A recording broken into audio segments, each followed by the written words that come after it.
Hello, Aaron Emarere TV family. Wherever you are, we love you, we miss you, and we wish to talk to you every day. Thanks for coming for yet another info-packed discussion. And today we are talking of sex before marriage. Sex before marriage, as usual. This is your host, Aaron Emarere, on our family talk desk. Behind the camera, Master Evans Chomora. Don't forget to subscribe.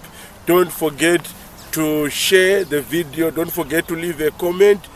Above all, ring the bell so that whenever we upload a video, you hear it quickly and you get to watch the video. So, sex before marriage. That's the discussion for today. Number one, is it good? Is it bad? Well, I'm not gonna play the holier than thou game here where I point that this is wrong, this is what, but let me give you facts around that, and I will give you also some research information that are out there that you can find wherever you go. But number one, all African cultures, they teaches that no sex before marriage. All of them. And all religious bodies, they teach. Christianity teach that no sex before marriage. Muslim teach that one. To my surprise, even Satanism, they teach no sex before marriage. Why? Because these things have got impacts or consequences on human life. And all these religions, they try harder to protect human dignity and human life. That's why they encourage that. But there are some facts that I have gathered here that I'm going to share with you today. Number one, why shouldn't we get involved in sexual intercourse before marriage? Why is it that all cultures, they forbid it? Why is it that there are no parents, no matter how bad they are, there is no mother or father in this whole world who would sit down with a teenager and say to her, my daughter, I want you to sleep around every day? Why is it that one? Reason number one is there is no contraceptive that is 100% safe. So you are vulnerable. You might get premarital pregnancy, which you don't want, because it kind of destroys your life completely. It shatters your dreams. It disturbs all your plans. So they say no. Number two, being involved in sexual intercourse or being actively involved in sex relationship before marriage, usually those that do it outside marriage, they don't do it with one partner. And if you do it with more than one partner, you are more likely to be affected with STDs, sexually transmitted diseases. And even if you are sleeping with one partner, but you don't know how faithful your partner is, he can still bring the disease to you because he is sleeping with someone. So stay away from it. Number three, they say beginning sexual activity before age of 20 is a risk factor for developing cervical cancer later in life. Did you know that? Did you know that? If you didn't know, it's good that you are here and we reveal these secrets and truth to you. Number four, it lowers your chances of getting married. I mean, just imagine, I have milk in my house every day, and I'm drinking milk every day, and another guy comes and say, I'm selling milk. Will I buy? My fridge is full. Whenever I need milk, I'm drinking, I've got it. So you cannot open a market where people come to eat the products before paying or before buying. Yeah, you say everyone, come eat. After they eat and they are full, you say, do you want to buy? No one will buy. So it risks your chances of getting married or of settling down. But above all, it affects others also who are serious about marriage, others who really wants to get married, because you are busy feeding the men that should marry them. And because of that, they are not getting married. They are just there, faithful, honest, keeping their virginity for who? No one is coming. Why? Because there's another loose girl that is feeding and satisfying all the men that should be married out there. It's wrong. Don't do it. Now, there is a list of facts from Dr. Bradford Wilcox. He listed some reasonable information that I thought I should share with you. He says abstinence is not merely about avoiding pregnancy and sexually transmitted diseases, but more significantly, it is about helping teens prepare for a future marriage and family.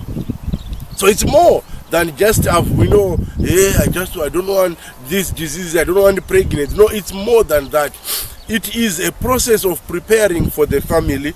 That's according to him. He's saying abstinence is a necessary social norm for the overall healthy and well-being of the nation.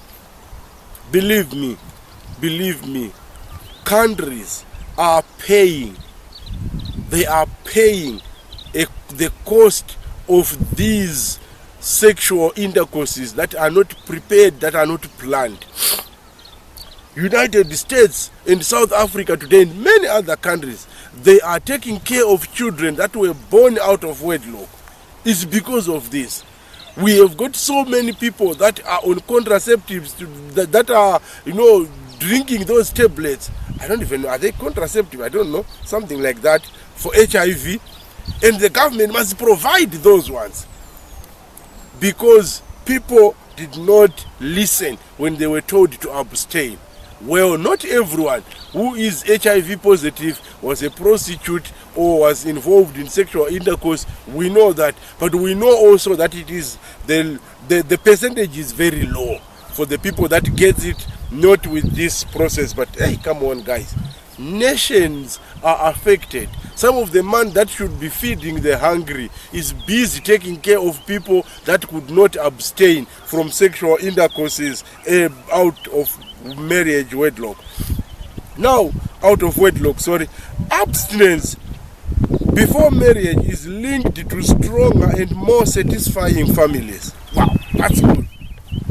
We touched a little bit on this one when we were talking about the advantages of marrying as a virgin. Stronger families, satisfying families are built when the partners involved get in there while they are virgins. It's more satisfying. Believe me, try it and you understand that there is never a time when you test your husband with John, who is not your husband, or you test your wife with Mary, who is you compare her while you are busy. You don't do that one if you are a virgin. Why? Because you don't know it. This is the only partner that you are having sex with, and you will be satisfied. Your bond will be stronger than ever. The next one is abstinence before marriage appears to increase solidarity between adolescents and their parents and between married couples. Teens who are involved sexually tend to withdraw from parents. It's normal, this one. So sometimes you see parents start losing their daughter, start losing their son. It's because he starts looking at himself or at herself, and she sees that there is nothing that the mother knows that she doesn't know. Okay, mom is sleeping with her husband during the night. She is sleeping with her boyfriend everywhere. So they tend to withdraw. Plus, just knowing that what I am doing is against what my mothers and my father told me or taught me, that on its own tend to push you away from them. So the bond is broken usually, and it's normal on many families that where the teenagers are doing this, the bond is broken and the link is broken. Now, this is interesting. They say cohabitation, according to research, is associated with increased divorce risk. 151%, just imagine. Cohabitation. These are the people that stays together before they get married.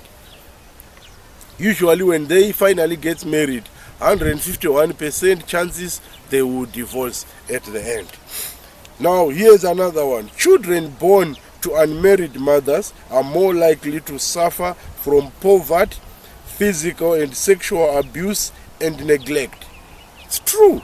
It's true, they suffer from poverty because mother is not capable of taking care of him or her. Also, physical and sexual abuse. Also, they are neglected. Because remember, the mother got pregnant when she was still young. Now she is looking for love. She is trying to settle down. Who suffers? It is this child. Especially if the man she is trying to settle down with is not interested in taking care of this child. Then the child becomes a victim. And we have also seen that even those that pretend to wanting to take care of these children, at the end they end up abusing them, physically and even sexually. There are many young ladies who are broken because of that. They are saying there are also psychological problems such as depression, criminal activities, and educational failure. These are the effects of being born out of wedlock. It's true, you will suffer depression.